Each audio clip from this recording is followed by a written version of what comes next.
सबसे पहले आज हम कर रहे हैं sexual reproduction in flowering plant. ठीक है, इसके अंदर क्या है, पार्ट्स ऑफ फ्लावर दिए हुए हैं। यहाँ पे ये फ्लावर का डायग्राम है। इसके अंदर देखो भाई, बीच में जो ये पार्ट दिया हुआ है ये क्या है, फीमेल पार्ट है। फीमेल पार्ट में सबसे ऊपर वाले पार्ट को क्या बोलते हैं, स्टिग्मा, बीच वाले को स्टाइल, और ये क्या है, ओवरी। और ओवरी के अंदर ये देखिए, ओवरी के अंदर जो आपको ये स्ट्रक्चर दिखाई दे रही है, ये ओव्यूल्स लगे हुए हैं। ये क्या लगे हुए हैं, ओव्यूल, ये ओव्यूल। ठीक है, ये जिस बेस के ऊपर होते हैं उसे बोलते हैं रिसेप्टिकल। जहां से रिसेप्टिकल के नीचे देखो क्या लिखा हुआ है, जनरेशन ऑफ फ्लावर ऑर्गन, जहां से फ्लावर के ऑर्गन जनरेट होते हैं उसे बोलते हैं रिसेप्टिकल। ये यहाँ पे स्टेम दिया हुआ है। इस पूरे पार्ट को, फीमेल को क्या बोलते हैं, कार्पल। रिप्रोडक्शन फीमेल पार्ट को क्या बोलते हैं, कार्पल बोलते हैं। ठीक है, इधर जो कलरफुल पार्ट है उसे पेटल बोलते हैं, वो पॉलिनेशन में हेल्प करते हैं। ये मेल पार्ट है, मेल पार्ट को क्या बोलते हैं, स्टेमन। मेल पार्ट को क्या बोलते हैं, स्टेमन। ठीक है, स्टेमन रिप्रोडक्शन मेल में हेल्प करता है। और इसके अंदर इस स्ट्रक्चर को बोलते हैं फिलामेंट, और ये क्या है, एंथर है। और ग्रीन वाले पार्ट को क्या बोलते हैं, sepal, protection of flower birds. देखो यहाँ पे आपको एक चीज और बता दूं, हमने जो पार्ट लिखे उनके साथ साथ उनका ये भी दे रखा है कि इनका यूज क्या होता है। ठीक है, जैसे यहाँ पे रिसेप्टिकल दिया हुआ है तो generation of floral organs. Carpel क्या है, फीमेल पार्ट को बोलते हैं। स्टेमन किसको बोलते हैं, मेल पार्ट को बोलते हैं। हम इस पूरे चैप्टर में यही पढ़ेंगे कि मेल और फीमेल के अंदर रिप्रोडक्शन का प्रोसेस कैसे होता है फ्लावर के अंदर, यानी फ्रूट कैसे बनता है और सीड कैसे बनता है। ठीक है, तो ये है सबसे पहले flower, reproduction in flowering plants पढ़ रहे हैं। एक चीज और बता दूं कि फ्लावर सिर्फ और सिर्फ एंजियोस्पर्म्स के अंदर होते हैं। फ्लावर किसका करेक्टर है, फ्लावर किसका करेक्टर है, एंजियोस्पर्म्स का। ठीक है, जब हम प्लांट किंगडम पढ़ते हैं, प्लांट किंगडम में हम सबसे पहले पढ़ते हैं थैलोफाइटा, फिर ब्रायोफाइटा, फिर टेरिडोफाइटा, फिर जिम्नोस्पर्म, फिर एंजियोस्पर्म। किसी में भी फूल नहीं होते हैं, सिर्फ एंजियोस्पर्म्स के अंदर फूल होते हैं। तो एंजियोस्पर्म्स को हम बोलते हैं फ्लावरिंग प्लांट। एंजियोस्पर्म्स को हम क्या बोलते हैं, फ्लावरिंग प्लांट्स बोलते हैं। ठीक है, नेक्स्ट देखिए बेटा, स्टार्ट करते हैं इस चैप्टर को। ये है यहाँ पे स्टेमन का डायग्राम। ये यहाँ पे क्या है, अपने को क्या दिया हुआ है, स्टेमन। स्टेमन मेल पार्ट को बोलते हैं। ठीक है, यहाँ पे इन्होंने स्टेमन का अपने को डायग्राम बता रखा है। ये फिलामेंट है, ये यहाँ पे क्या है, एंथर है। इस एंथर को, एंथर क्या होता है बेटा, बाई लोब्ड होता है, ये आपको याद रखना है। एंथर क्या है, ये देखो बीच में जो लाइन दिख रही है ना, इस लाइन को बोलते हैं कनेक्टिव। बीच में जो ये लाइन दिख रही है, इस लाइन को क्या बोलते हैं, कनेक्टिव। ठीक है, और यहाँ पे एक लोब ये, एक लोब ये है, तो हम क्या बोलते हैं, एंथर क्या होता है, बाई लोब्ड होते हैं। क्या होते हैं, बाई लोब, यानी 2 लोब्स होते हैं। तो ये देखो यहाँ पे डायग्राम दिखा रखा है बेटा, ये बीच में ऐसे लाइन है, कनेक्टिव है। एक लोब ये रहा, एक लोब ये रहा, बाई लोब। बाई लोब का मतलब क्या है, 2 चैम्बर्स हैं, और इनके अंदर क्या है, 4 स्पोरेंजिया होती है। कितनी स्पोरेंजिया होंगी, 4 स्पोरेंजिया होती है। तो हम स्टेमन के लिए क्या लिखते हैं, स्टेमन के लिए क्वेश्चन आया हुआ है आपके एग्जाम में। स्टेमन क्या है, ये होते हैं बाई लोब्ड और टेट्रास्पोरेंजिएट। बाई लोब्ड और टेट्रास्पोरेंजिएट, इसका मतलब क्या है, 2 लोब होते हैं और 4 स्पोरेंजिया होती है। एक लोब के अंदर 2 स्पोरेंजिया। आवाज में डिस्टरबेंस है, हेलो, अब सही आ रही है। देखो भाई, एक्चुअली आज माइक की प्रॉब्लम है, इसी वजह से क्लास भी थोड़ा लेट हो गई है। हेलो बोलो, अब आ रही है। ठीक है भाई, आवाज।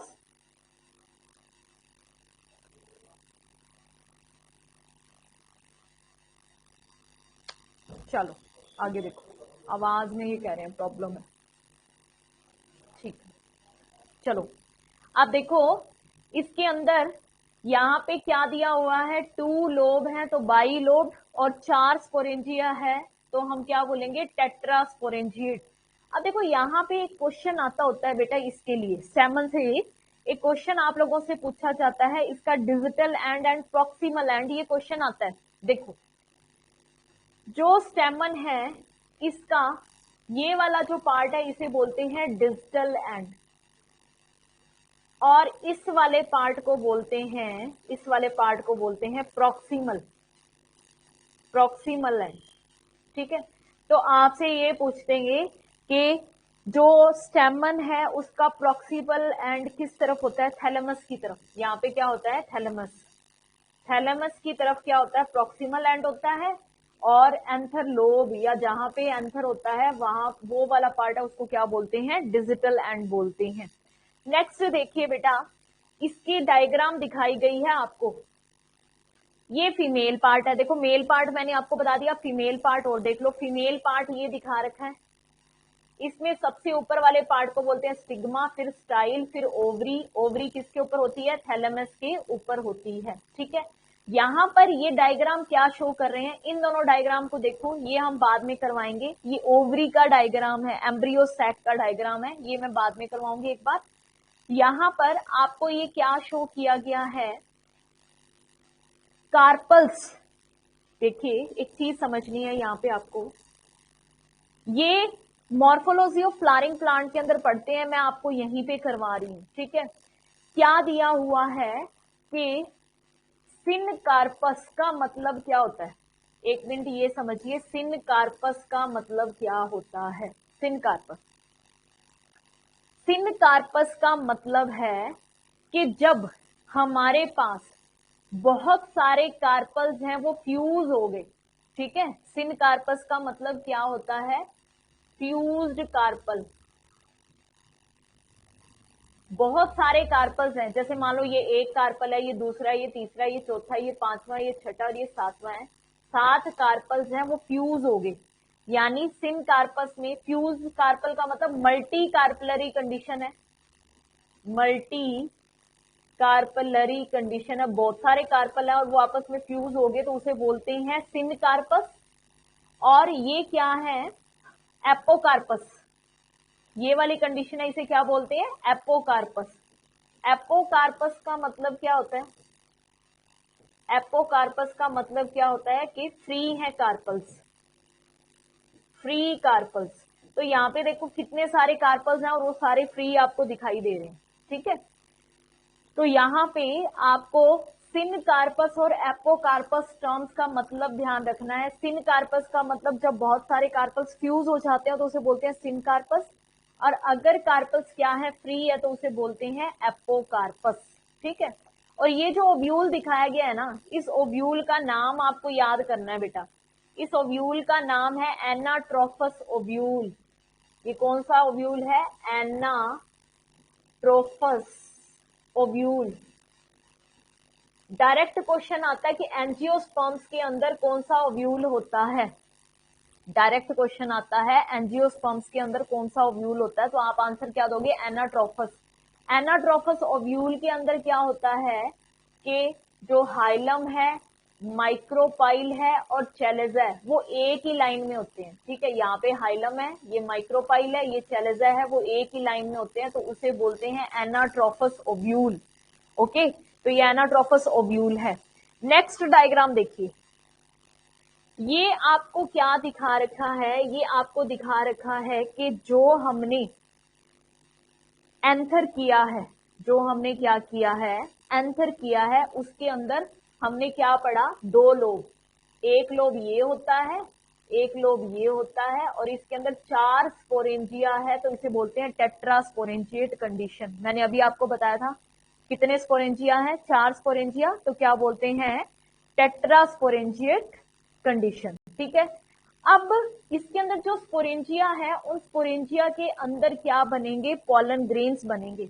यानी इसके अंदर देखो बेटा, जैसे मान लो आप एंथर का अगर डायग्राम बनाते हैं, अगर हम इस तरीके से एंथर का डायग्राम बनाते हैं, यहाँ पे इसके अंदर 2 लोब है, इधर और इधर दो स्पोरेंजिया होती है, दो स्पोरेंजिया इधर होती है, और इनके अंदर क्या बनेंगे यहाँ पे पॉलन ग्रेन्स। ये देखो ये स्पोरेंजिया फट रही है और ये पॉलन ग्रेन्स बाहर निकल रहे हैं। पॉलन ग्रेन्स क्या निकल रहे हैं, बाहर निकल रहे हैं। डायग्राम में आपको दिख रहा है कि स्पोरेंजिया के रप्चर होने से पॉलन ग्रेन्स हैं। ये देखिए यहाँ पे ये पॉलन ग्रेन्स हैं, ये ग्रीन ग्रीन से आपको दिख रहे हैं, ये पॉलन ग्रेन्स यहाँ पे रिलीज हो रहे हैं स्पोरेंजिया के फटने से। ठीक है, तो ये यहाँ पे ये एक स्पोरेंजिया, ये दूसरी स्पोरेंजिया, ये तीसरी स्पोरेंजिया, ये चौथी स्पोरेंजिया, बीच में क्या होता है, ये कनेक्टिव होता है। ये क्वेश्चन भी आप लोगों से एग्जाम में पूछा जाता है कि चारों स्पोरेंजिया, मतलब दो स्पोरेंजिया इधर है, दो स्पोरेंजिया इधर है, जैसे ये दो है और ये दो है, बीच में क्या है, कनेक्टिव। बीच में क्या है, कनेक्टिव है। ठीक है, कनेक्टिव क्या होता है, कनेक्टिव नॉन वेस्कुलर होता है। कनेक्टिव क्या होता है, नॉन वेस्कुलर। नॉन वेस्कुलर का मतलब क्या है, उसके अंदर जाइलम और फ्लोएम है, वो काम नहीं करते। ठीक है, तो अब यहाँ पे आपको क्या इंपॉर्टेंट चीज याद रखनी है, लेयर्स के नेम। आउटसाइड टू इनसाइड और इनसाइड टू आउटसाइड लेयर्स के नेम याद करने हैं बेटा। ठीक है, तो यहाँ पे देखो सबसे बाहर वाली लेयर है एपिडर्मिस, फिर है एंडोथीशियम, फिर है मिडल लेयर और फिर होती है टैपेटम। ये रही मिडल लेयर और फिर होती है टैपेटम। ठीक है, चारों याद रखनी है। इधर से देख लो, पहले नंबर पे एपिडर्मिस, एंडोथीशियम, मिडल लेयर और टैपेटम। ठीक है, सबसे बाहर वाली ये देखो, ये एपिडर्मिस है, फिर ये एंडोथीशियम है, फिर ये मिडल लेयर है और फिर ये अंदर वाली क्या है, टैपेटम है, जिसके अंदर आपको न्यूक्लियस दिख रहे हैं। सबसे अंदर वाली जो लेयर है जिसमें आपको यहाँ पे ये देखो ये न्यूक्लियस दिख रहे हैं, जिन सेल्स के अंदर आपको न्यूक्लियस दिख रहे हैं वो टैपेटम है। वो क्या है, टैपेटम है। ठीक है, चारों लेयर्स आउटसाइड टू इनसाइड आपको याद रखनी है। क्या क्या है, पहली एपिडर्मिस, फिर एंडोथीशियम, फिर मिडल लेयर और फिर है टैपेटम। ठीक है, सिर्फ टैपेटम के न्यूक्लियस है और किसी में भी न्यूक्लियस नहीं होता है। अब देखो यहाँ पे ये स्पोरेंजिया का डायग्राम दिखा रखा है, ये बीच में कनेक्टिव है, और जब इन स्पोरेंजिया के सबसे अंदर देखो क्या दिखा रखा है, माइक्रोस्पोर मदर सेल। यहाँ पे ये अंदर ही अंदर क्या दिखा रखी है, माइक्रोस्पोर मदर सेल। आपको ये चीज याद रखनी है, ये क्वेश्चन पूछा जाता है कि microspore mother cell, microspore mother cell में जब क्या होगा, मियोसिस होगा, तो क्या बनते हैं, पॉलन ग्रेन बनते हैं। माइक्रोस्पोर मदर सेल में जब मियोसिस होगा तो क्या होगा, पॉलन ग्रेन्स बनते हैं। ठीक है, तो नेक्स्ट देखिए माइक्रोस्पोरोजिनेसिस। माइक्रोस्पोरोजिनेसिस का मतलब क्या है, जो अभी हमने माइक्रोस्पोरेंजियम की है उसके अंदर पॉलन ग्रेन कैसे बनते हैं। ठीक है, माइक्रोस्पोरोजिनेसिस का मतलब क्या होता है, formation of pollen grains. Pollen grain कैसे बनते हैं, फॉर्मेशन ऑफ पॉलन ग्रेन। तो यहाँ पे देखो बेटा क्या दिखा रखा है, अभी अपन ने 4 लेयर्स पढ़ी। सबसे बाहर वाली एपिडर्मिस, फिर एंडोथीशियम, फिर क्या है मिडल लेयर, फिर टैपेटम। टैपेटम के अंदर हमने क्या लिखा था, माइक्रोस्पोर मदर सेल। तो मैंने एक माइक्रोस्पोर मदर सेल को बाहर निकाल लिया। मैंने एक माइक्रोस्पोर मदर सेल को, बहुत सारी माइक्रोस्पोर मदर सेल्स होती हैं। ठीक है, हम कोई ये नहीं बता सकते कि 10 होती हैं, 20 होती हैं, 30 होती हैं, बहुत सारी होती है। बहुत सारी माइक्रोस्पोर मदर सेल होती हैं जिनसे क्या बनते हैं, पॉलन ग्रेन्स बनते हैं। हम एक माइक्रोस्पोर मदर सेल को लेंगे। मैंने एक माइक्रोस्पोर मदर सेल को बाहर निकाल लिया। ठीक है, इसके अंदर न्यूक्लियस है, इसके अंदर ये क्या है बेटा, न्यूक्लियस है। इस माइक्रोस्पोर मदर सेल को हम माइक्रोस्पोरोसाइट भी कह सकते हैं। क्या कह सकते हैं, माइक्रोस्पोरोसाइट। इसमें सबसे पहले होगा मियोसिस फर्स्ट और फिर होगा मियोसिस सेकेंड। तो मियोसिस फर्स्ट से 1 से 2 न्यूक्लियस बन गए और मियोसिस सेकेंड में 2 से कितने बन गए बेटा, 4 न्यूक्लियस बन गए। और यहाँ पे मियोसिस फर्स्ट और मियोसिस सेकंड से हमारे पर क्या है, हैप्लॉइड 4 न्यूक्लियस बन गए, ठीक है। और इन्हीं न्यूक्लियस से हमारे पास 4 पोलन ग्रेन्स बन गए। इन चारों पोलन ग्रेन्स को क्या बोलते हैं, टेट्राड। इस पे 5 स्टार लगा लो। बात समझ में आ रही है। पहले माइक्रोस्पोर मदर सेल बाहर निकाली, इसमें मियोसिस हो रहा है। मियोसिस से पहले तो 1 से 2, 2 से 4 न्यूक्लियस बन गए, हमारे पास टेट्राड बन गया। क्या बन गया, टेट्राड, ठीक है। यहाँ पे टेट्राड का मतलब क्या है, इस तरीके से हमारे पास 4 सेल्स बन गई। टेट्राड का मतलब क्या होता है, 4 सेल्स बन गई, ठीक है।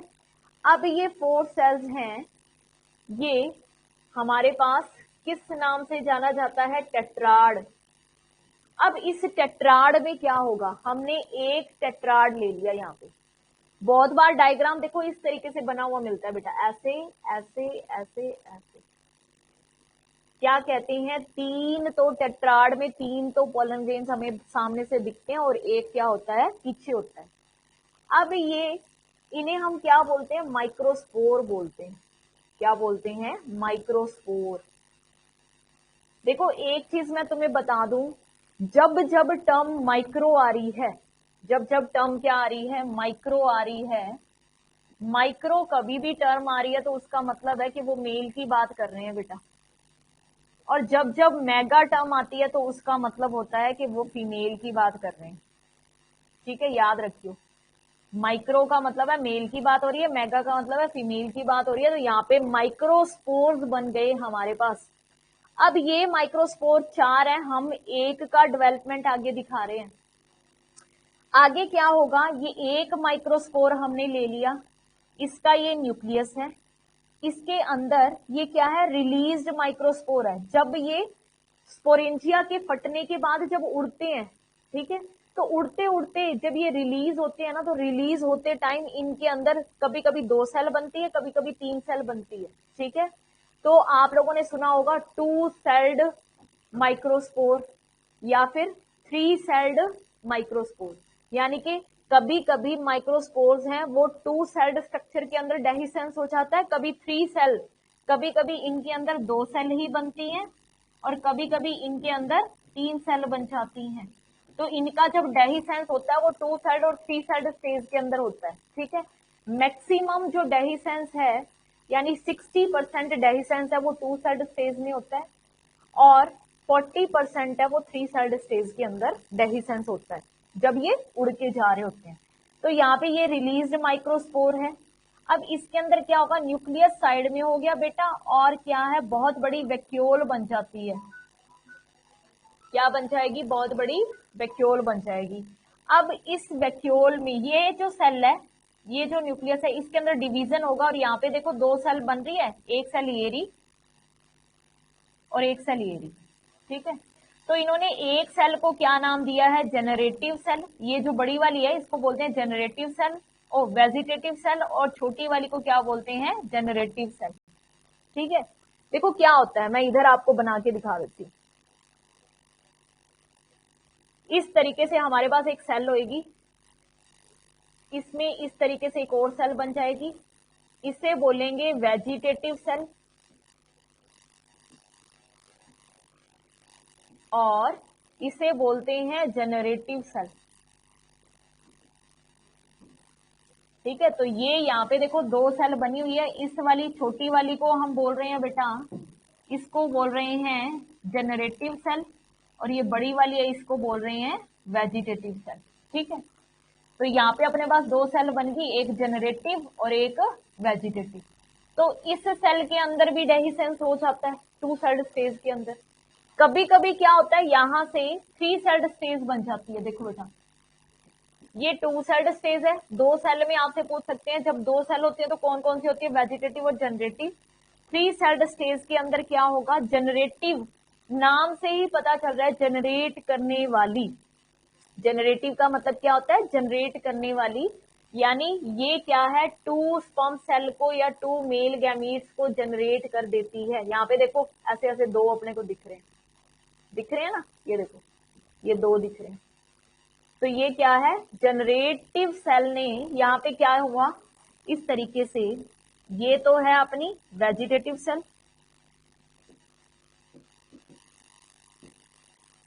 और ये दो यहाँ पे क्या बन जाते हैं, जनरेटिव सेल से 2 मेल गैमीट बन जाते हैं, जिन्हें आप स्पर्म भी कह देते हैं। ठीक है, तो इस तरीके से अपने पास 3 सेल होगी, एक ये, 2, 3। तो ये 3 सेल्ड स्टेज है। 3 सेल्ड स्टेज में आपसे पूछ सकते हैं कौन कौन सी सेल होती है, क्या बोलोगे, एक generative, 2 male gamete. 2 sailed stage में क्या होती है, एक वेजिटेटिव और एक क्या होती है, जनरेटिव सेल होती है।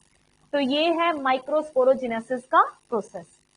नेक्स्ट देखिए बेटा, यहाँ पे ये थोड़ा लार्ज करके दिखा रखा है, वही है माइक्रोस्पोरोसाइट है, 2 सेल बन गई, मियोसिस फर्स्ट हो गया, फिर मियोसिस सेकंड हुआ तो 4 सेल बन गई, और इस स्ट्रक्चर को अपन ने क्या बोला है, टेट्राड। ठीक है, नेक्स्ट देखिए, ये कंप्लीट दिखा रखा है आपको कि किस तरीके से, ये क्या दिखा रखा है, पोलन ट्यूब का जर्मिनेशन किस तरीके से होता है, ये क्या दिखा रखा है, फीमेल पार्ट, ये फीमेल पार्ट दिखा रखा है। देखो इसको शुरू से लास्ट तक एक बार फिर से रिवीजन हो जाएगा साथ में आप लोगों का। माइक्रोस्पोरोसाइट है, माइक्रोस्पोरोसाइट में मियोसिस हुआ, मियोसिस से ये हमारे पास टेट्राड बन गया, टेट्राड से माइक्रोस्पोर बना, हमने एक माइक्रोस्पोर लिया, 4 है, चारों में सेम प्रोसेस होगा, हमने एक माइक्रोस्पोर ले लिया, एक माइक्रोस्पोर में वैक्यूल बनी, और ये क्या बनी बेटा, वेजिटेटिव सेल, फिर वेजिटेटिव सेल और जनरेटिव सेल, फिर वेजिटेटिव सेल और जनरेटिव सेल से क्या बन जाएंगे, देखो ये यहाँ पे अपने को सेल दिखा रखी है, इसमें वेजिटेटिव सेल और जनरेटिव सेल। अब इससे क्या होंगे, यहाँ पे मेल गैमीट्स बन जाएंगे, यहाँ पे ये इस स्ट्रक्चर में बना रखे हैं, ये है वेजिटेटिव सेल और ये क्या है, 2 मेल गैमीट। अब इस कंडीशन के अंदर ये कहां पे आके गिर गए, पॉलन मतलब हवा में उड़ रहे हैं, और ये कहां पर आके गिर गए, ये वाली स्ट्रक्चर क्या है, ये फीमेल का स्टिग्मा है, स्टिग्मा के ऊपर ये पॉलन ग्रेन आके जो गिर गया, गिरते ही यहां से केमिकल्स का सिक्रीशन होता है और पॉलन ट्यूब जर्मिनेट हो जाती है। अब आपको एक याद रखना है चीज कि पॉलन ट्यूब को जर्मिनेट करने में कौन सी सेल हेल्प कर रही है, वेजिटेटिव सेल, वेजिटेटिव सेल है, ये क्या बनाती है, वेजिटेटिव न्यूक्लियस से क्या बनेगी, पॉलन ट्यूब। ठीक है, पॉलन ट्यूब, और जैसे जैसे ये सेल पॉलन ट्यूब बनाएगी, पीछे पीछे मेल गैमीट्स भी आ जाते हैं, ये देखो तीनों आ गए, वेजिटेटिव न्यूक्लियस और ये दोनों मेल गैमीट्स यानी स्पर्म, यानी तीनों यहाँ पे आ गए, और ये धीरे धीरे अब आगे मूव करेगा किधर, फीमेल की तरफ। ठीक है, तो ये पूरा प्रोसेस आप लोगों को दिखा रखा है, ये देखो यहाँ पे दिखा रखा है, ये माइक्रोस्पोरेंजियम 1 2 3 4 बाई लोब, एक लोब ये है, एक लोब ये है, बीच में ये राउंड सा दिख रहा है ना, ये क्या है, कनेक्टिव है। ठीक है, और ये बाहर टैपेटम है, टैपेटम का आपको एक चीज मैं लिखवा दूं बेटा, टैपेटम है, इसको क्या बोलते हैं, न्यूट्रिटिव लेयर। ये क्या है, न्यूट्रिशन प्रोवाइड करने में हेल्प करती है। ठीक है, आपके दिमाग में एक चीज आएगी भाई, एपिडर्मिस, एंडोथीशियम और जो मिडल लेयर है, इन सब का क्या हुआ, भी सारी धीरे धीरे डीजनरेट हो जाती हैं, सबसे क्या है, पॉलन ग्रेन्स को न्यूट्रिशन मिल जाता है। ओके, तो यहाँ पे टैपेटम है, वो न्यूट्रिटिव लेयर होती है।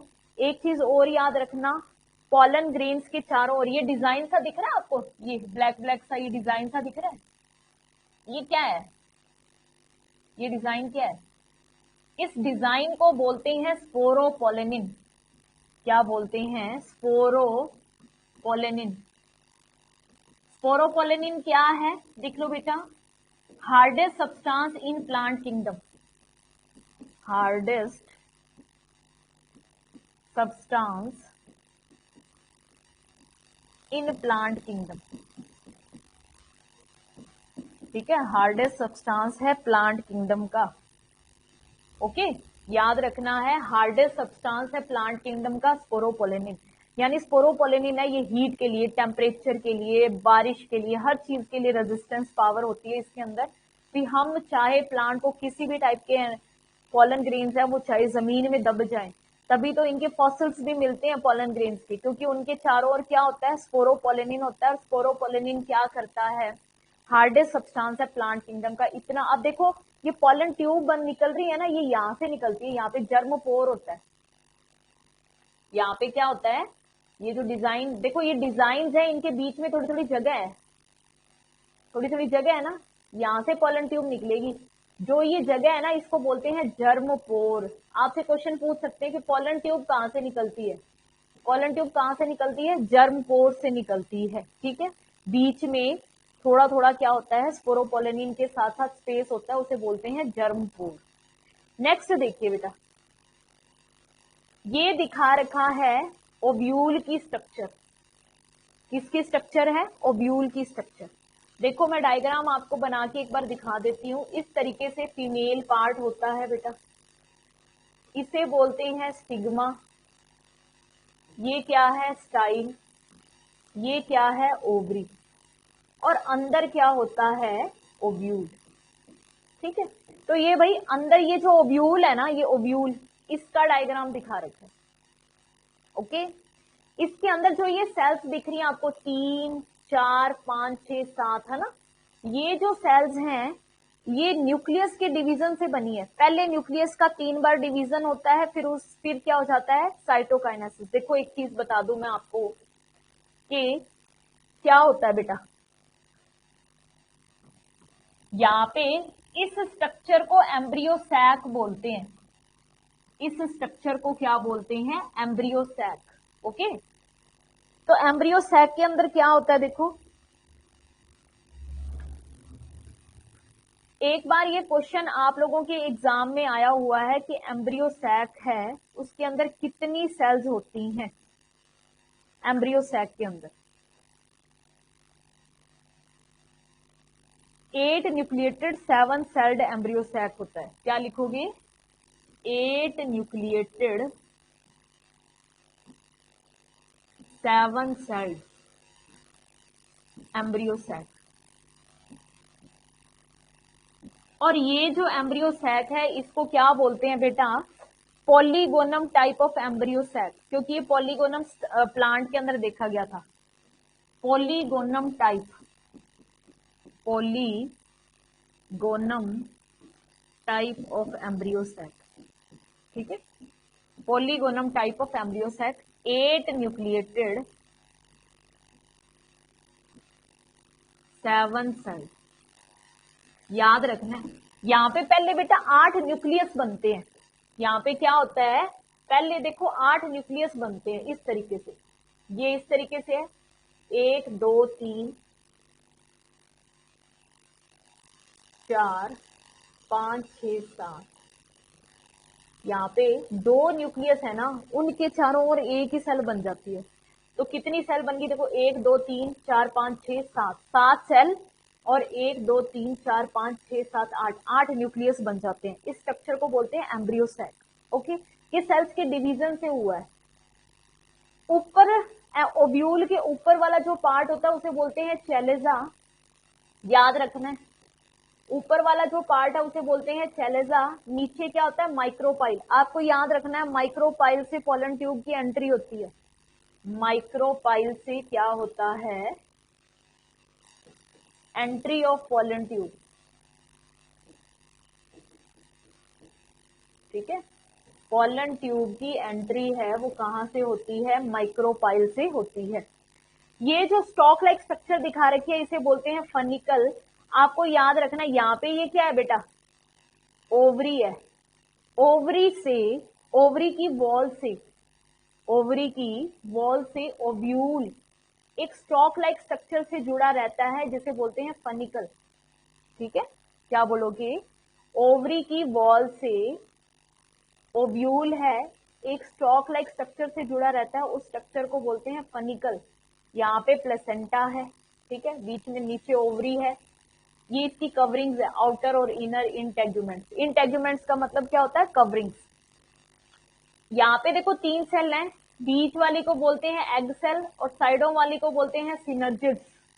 ठीक है, अपोजिट को बोलते हैं एंटीपोडल सेल। और बीच में क्या होता है? Secondary nucleus. 2 न्यूक्लियस है ना, यहाँ पे 2 ऐसे डॉट लगा लो, ऐसे 2। ये क्या है? Secondary nucleus.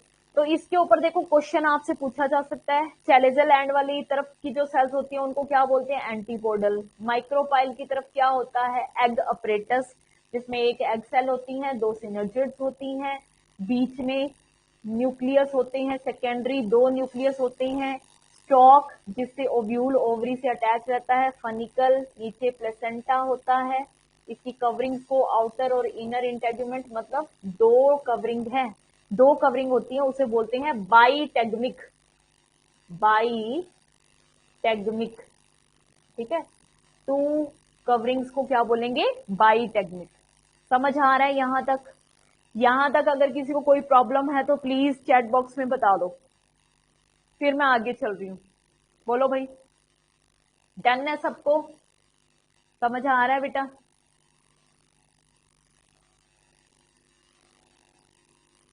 चलिए आगे देखो, नेक्स्ट क्या दिया हुआ है यहाँ पे आपको, सीड्स दिए हुए हैं, monocot and dicot seeds. Seeds की स्ट्रक्चर देखो बेटा, आप लोगों के सिलेबस में है मोनोकोट और डाइकोट सीड्स, ये यहाँ पे दिया हुआ है डाइकोट सीड, ये यहाँ पे क्या दिया हुआ है, मोनोकोट सीड दिया हुआ है। मतलब समझते हो, डाइकोट सीड का मतलब है जिसके अंदर टू कॉटिलिडन्स हैं, जिसके अंदर क्या है, टू कॉटिलिडन्स है, उसे बोलते हैं डाइकोट। जिसके अंदर सिंगल एक ही कॉटिलिडन है उसे बोलते हैं मोनोकोट, ठीक है। तो यहां पर देखो ये डाइकोट सीड दिखा रखा है, डाइकोट सीड में जहां से देखो एपिकोटाइल क्या होता है, एपिकोटाइल, एपिकोटाइल क्या है, ये लीव्स निकल रही हैं बेटा, जहां पे स्टेम वगैरह निकलता है उस पार्ट को बोलते हैं एपिकोटाइल। रूट जहां से निकलेगी, ये रेडिकल है, रेडिकल से क्या निकलता है, रूट, जहां से रूट निकलेंगे उस पार्ट को बोलते हैं रेडिकल। रेडिकल के बिल्कुल ऊपर वाला पार्ट है उसे बोलते हैं हाइपोकोटाइल।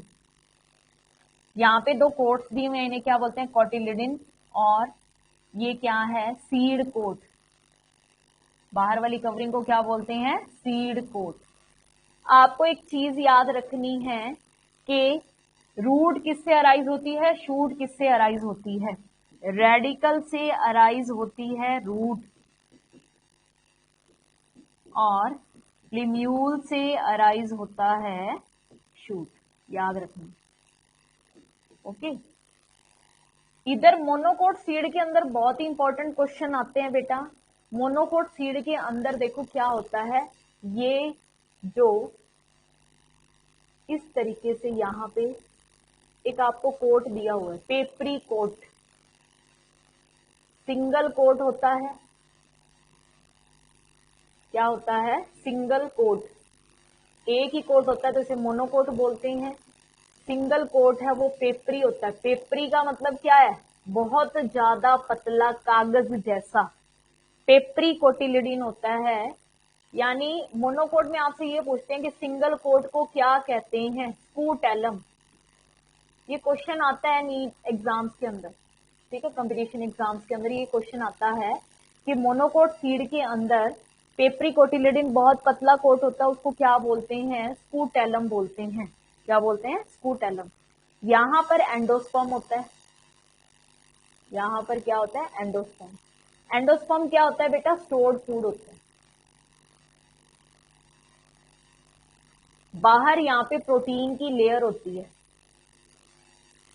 प्रोटीन की लेयर को बोलते हैं एल्यूरोन लेयर, प्रोटीन की लेयर को क्या बोलते हैं, एल्यूरोन लेयर। मोनोकोट सीड के अंदर देखो बेटा, ये एल्यूरोन लेयर के ऊपर भी क्वेश्चन आया हुआ है, स्कूटेलम के ऊपर भी क्वेश्चन आया हुआ है। यहां पर इसका क्या है, रूट और शूट यानी रेडिकल और प्लिम्यूल होता है, इस पार्ट को बोलते हैं बेटा प्लिम्यूल।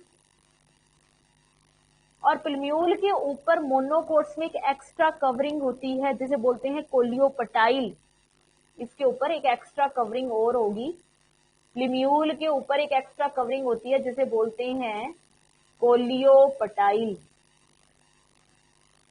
और ये क्या है, रेडिकल, रेडिकल के ऊपर भी एक एक्स्ट्रा कवरिंग होती है, उसे बोलते हैं कोलियोराइजा।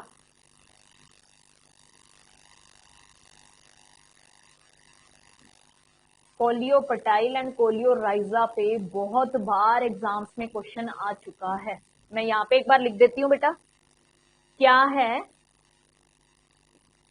रेडिकल की कवरिंग को, रेडिकल की कवरिंग को बोलते हैं कोलियोराइजा, और प्लूम्यूल की कवरिंग को बोलते हैं कोलियोपटाई, याद रखना, ठीक है। सिंगल कोट को क्या बोलेंगे, स्कूटेलम, और एंडोस्पर्म तो अंदर होगा, बाहर प्रोटीन की लेयर होती है जिसे क्या बोलेंगे, एल्यूरोन लेयर। तो ये मोनोकोट सीड और डाइकोट सीड दोनों के बारे में जो भी क्वेश्चन आपसे पूछे जाते हैं वो हो गए। आगे बोलो, यहां तक हो गया, तो चलें आगे भाई। नेक्स्ट देखिए, ये दिया हुआ है डेवलपमेंट डाइकोट एम्ब्रियो का। डाइकोट एम्ब्रियो का क्या दिया हुआ है, डेवलपमेंट दिया हुआ है। जैसे आपा ने ये अभी पढ़ा है बेटा, ये आपा ने अभी पढ़ा है, ये क्या है, ये एग सेल है, उल्टा कर दिया उसको, ओव्यूल को उल्टा कर दिया है, यानी ये क्या है, तीनों एंटीपोडल सेल हैं, वो धीरे धीरे डीजनरेट हो जाएंगी। एंटीपोडल सेल हैं, अभी अपन ने पढ़ा था ना, एंटीपोडल सेल हैं, ये धीरे धीरे डीजनरेट हो जाएंगी। बीच में जो न्यूक्लियस है वो एंडोस्पर्म में कन्वर्ट हो गया, यानी स्टोर्ड फूड बन गया, जिसको बाद में एम्ब्रियो यूज कर लेता है। तो भाई काम की चीज रहेगी अपने पास ये, ठीक है, जिसके अंदर ये एग सेल है, एग है वो जाइगोट में बदलेगा, क्योंकि ऊपर से पॉलन ट्यूब आ रही है और उसके साथ मेल गैमीट आ गया, ठीक है।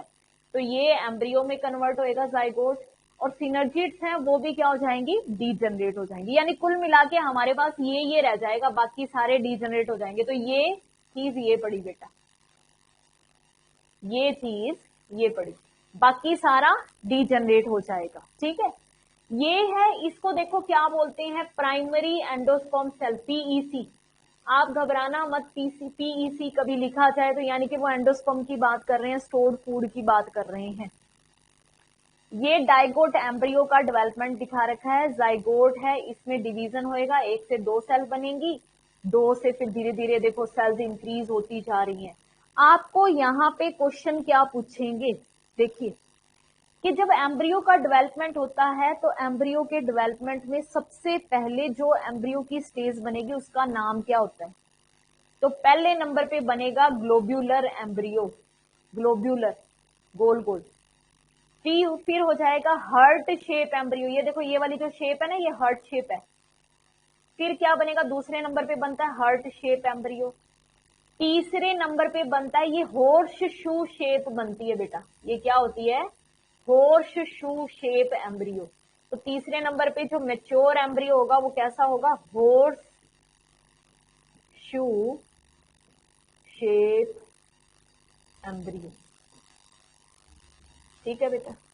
ये आपसे नाम पूछे जाते हैं कि डाइकोट एम्ब्रियो का जब डेवलपमेंट होता है तो पहले जो एम्ब्रियो बनेगा, दूसरे नंबर पे बनेगा, तीसरे नंबर पे बनेगा, उनका सीक्वेंस वाइज नाम बताओ। तो पहले नंबर पे कौन बनेगा, ग्लोब्यूलर, फिर बनेगा हार्ट शेप, फिर बनेगा हॉर्सशू शेप, ठीक है। और यहाँ पे ये क्या है, रेडिकल, प्लूम्यूल, इनसे रूट शूट वगैरह निकलनी शुरू हो जाएगी, ठीक है। यानी स्टेम है, रूट्स वगैरह ये सारी आगे ग्रो होनी शुरू हो जाएगी। आपसे ये क्वेश्चन पूछ सकते हैं, यहाँ पे ये जो लंबी सी स्ट्रक्चर है ना, इसको बोलते हैं बेटा सस्पेंसर, ये लिखा हुआ देखो सस्पेंसर। एक दो बार मैंने देखा है कि ये क्वेश्चन आ जाता है, what is the role of suspensor, suspensor का रोल क्या होता है। तो आप क्या कहोगे, सस्पेंसर का क्या रोल है बेटा, एम्ब्रियो को एंडोस्पर्म की तरफ पुश करना ताकि वो न्यूट्रिशन ले सके। ये लंबी सी डंडी है सेल्स की और क्या है, ठीक है। सस्पेंसर क्या करता है, push embryo towards endosperm, endosperm की तरफ पुश करता है ताकि उसको न्यूट्रिशन मिल सके, ठीक है। ताकि एंडोस्पर्म क्या है, स्टोर फूड है भी, उसको क्या मिल सके, न्यूट्रिशन मिल सके, इसलिए उधर उसको क्या करता है, पुश करता है।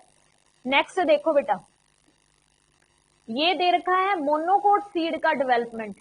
मोनोकोट में भी सेम वैसे ही होगा, ये जाइगोट बना हुआ है, ठीक है, ये सस्पेंसर बनेगा, बीच में मिडल सेल, टर्मिनल सेल नाम दे दिए, धीरे धीरे धीरे धीरे बस लास्ट में अपने पास एक कोट बनेगा, उसके अंदर जैसे 2 कोट बन गए थे, इसके अंदर एक कोट बनता है, बाकी सब कुछ वैसे ही है।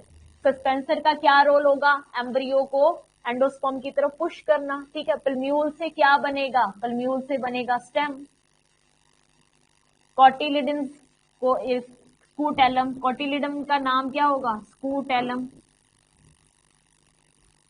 ठीक है, रेडिकल से क्या बनेगा? रूट बनेगा। और ये लास्ट में हमारे पास मोनोकोट एम्ब्रियो बन गया है। ठीक है, नेक्स्ट देखिए,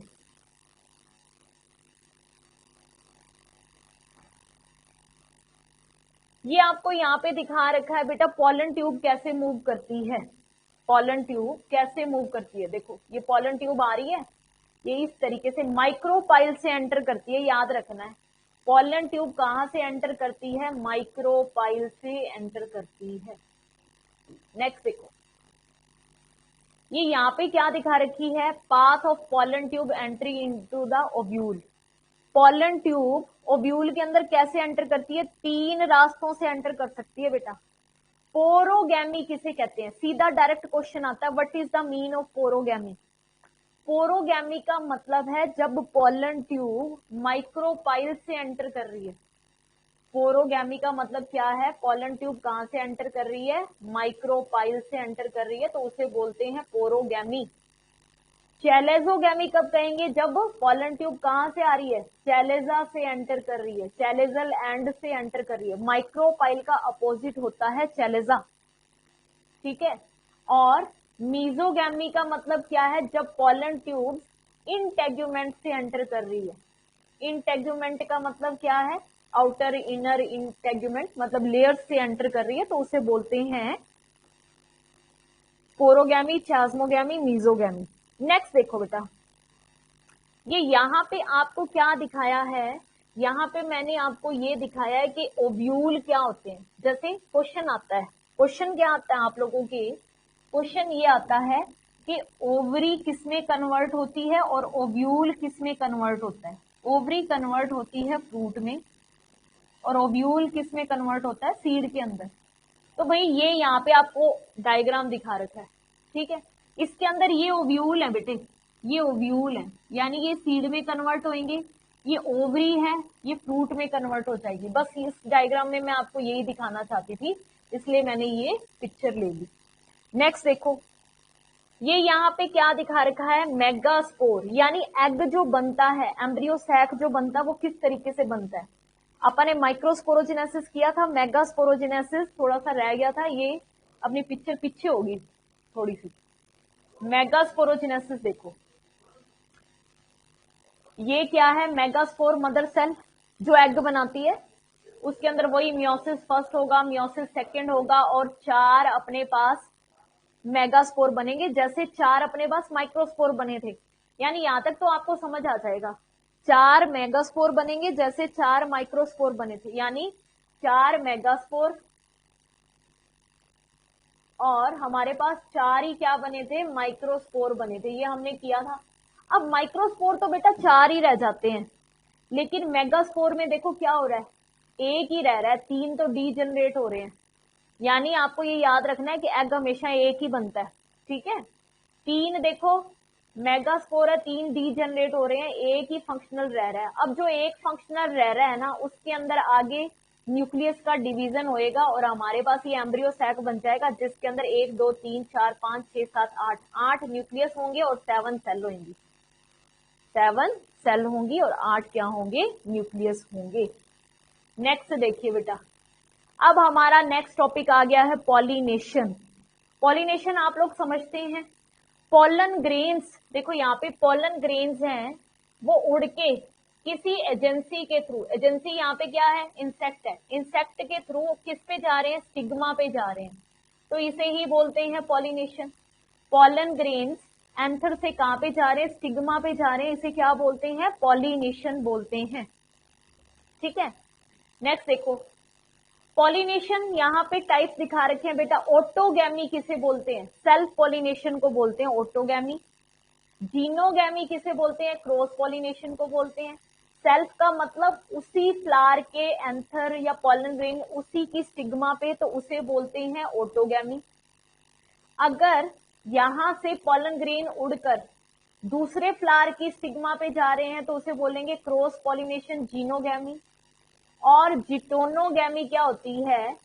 अगर प्लांट एक है, फ्लावर अलग अलग है, जिटोनोगैमी सेल्फ पॉलिनेशन ही है, प्लांट एक है, फ्लावर अलग अलग है, उनके बीच में अगर एंथर और पोलन ग्रेन्स का क्या हो रहा है, एक्सचेंज हो रहा है, तो उसे हम बोलते हैं जिटोनोगैमी। यहाँ पे आपको ये तीनों टर्म्स याद रखनी है बेटा, ओटोगैमी, जीनोगैमी, जिटोनोगैमी। पता चल गया? ओटोगैमी, जीनोगैमी, जिटोनोगैमी का पता चल गया बेटा? ठीक है, चलिए भाई नेक्स्ट देखो, नेक्स्ट क्या है, ये देखो बेटा, ये क्वेश्चन आपके कंपटीशन एग्जाम में आया हुआ है, वेलिसनेरिया दिया हुआ है। वेलिसनेरिया में जो पॉलिनेशन होता है ना, वो पानी की हेल्प से होता है। इसमें क्या होता है, हाइड्रोफिली, पानी से पॉलिनेशन होता है, उसके लिए टर्म हम क्या यूज करेंगे, हाइड्रोफिली। सही है, हाइड्रोफिली, पानी से पॉलिनेशन होता है। वेलिसनेरिया पानी के अंदर होता है, पानी के थ्रू पॉलिनेशन हो रहा है, उसे हम क्या बोलेंगे, हाइड्रोफिली।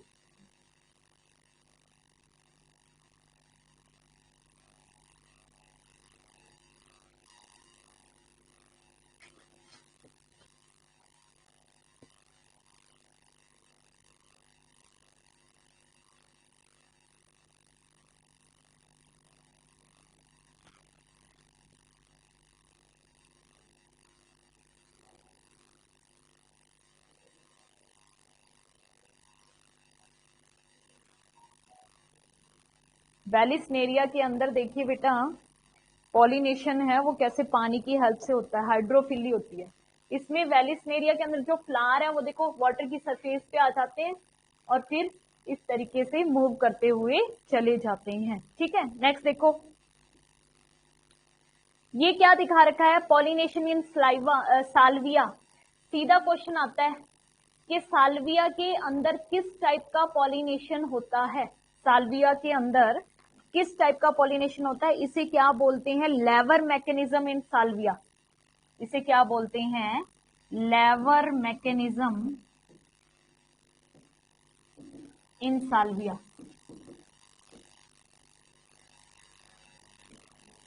लेवर क्या होता है बेटा, देखो इस तरीके से स्ट्रक्चर है इसकी, लेवर ऐसे ऐसे। ठीक है, इसके अंदर क्या होता है, ये यहाँ पे पिस्टल है, ये एंथर है।